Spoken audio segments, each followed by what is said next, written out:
Good morning. As I leave for the G7 summit, which is the fourth of my presidency, I want to say a few words about yesterday's outrageous attack on Americans in Saudi Arabia. First, I ask every American to take a moment today to say a prayer for the victims and their families, and to rededicate ourselves to the fight against terrorism. Let me now tell you what we know, what we do not know, and what we are doing about the attack. Here's what we know about what happened. Saudi police were immediately suspicious of a truck which was parked outside the security perimeter of our base. They alerted an American patrol and began to warn the occupants of nearby buildings. As our patrol approached the truck, two of its occupants fled, and shortly thereafter, the bomb exploded. No person or group has claimed responsibility for the attack yet, and we do not know who is responsible yet. As of this moment, 19 are confirmed dead, all Americans. 80 people have been seriously wounded, including some non-Americans, and more than 200 people were treated for minor injuries. Secretary of State Christopher will fly to Saudi Arabia today. Last night, I directed an FBI team of 40 experts, investigators, and forensic experts to go there to work with the Saudi Arabian authorities. We deeply appreciate the cooperation of the Saudi government. Now, as I head to Lyon, my first order of business will be to focus the strength and the energy of the G7 on the continuing fight against terrorism. Let me be very clear. We will not resist, we will not rest in our efforts to find who is responsible for this outrage, to pursue them, and to punish them. Anyone who attacks one American attacks every American, and we protect and defend our own. This attack underscores the struggle of all those who share tolerance and freedom and security. Our struggle at the end of the Cold War is to deal with these new perils.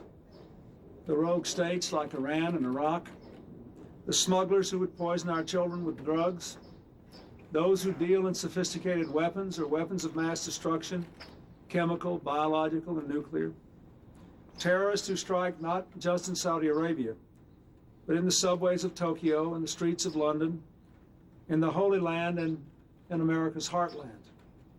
Usually people in the paralyzing grip of religious, ethnic, and racial hatred. To meet these threats, last year the G7 in Halifax and then at the United Nations General Assembly, the United States launched initiatives to fight international organized crime, drug trafficking, nuclear smuggling, and terrorism. Now at Lyon, we expect to expand that work, and we expect to see very practical results, including a package of 40 specific recommendations to combat terrorism. Defeating these organized forces of destruction is one of the most important challenges our country faces at the end of this century and the beginning of the next. The G7 is primarily an economic group. We've worked hard to advance our economic security, and compared to 4 years ago, we're much better off. We know we still have a long way to go, but I will say to my partners there what I say to my fellow Americans today. You cannot have economic security in a global economy unless we can stand against these forces of terrorism. The United States will lead the way, and we expect our allies to walk with us hand in hand. We cannot tolerate this kind of conduct. Thank you. Carried out by American weapon forces on Arab soil. And you feel the need to reaffirm the mission of the American people? Well, first of all, I believe that the United States has been made very welcome there. We have tried not to be an obtrusive presence. We have worked in close partnership with the Saudis for a long time, since the presidency of Franklin Roosevelt. And I think it would be a mistake for the United States to basically change its mission because of this. We are there at the invitation of the Saudi government and in partnership with the Saudi government. I am reluctant to comment on what the possible motives of this act are and whether it was directed primarily against us because we're Americans or simply because we're there in partnership with this government.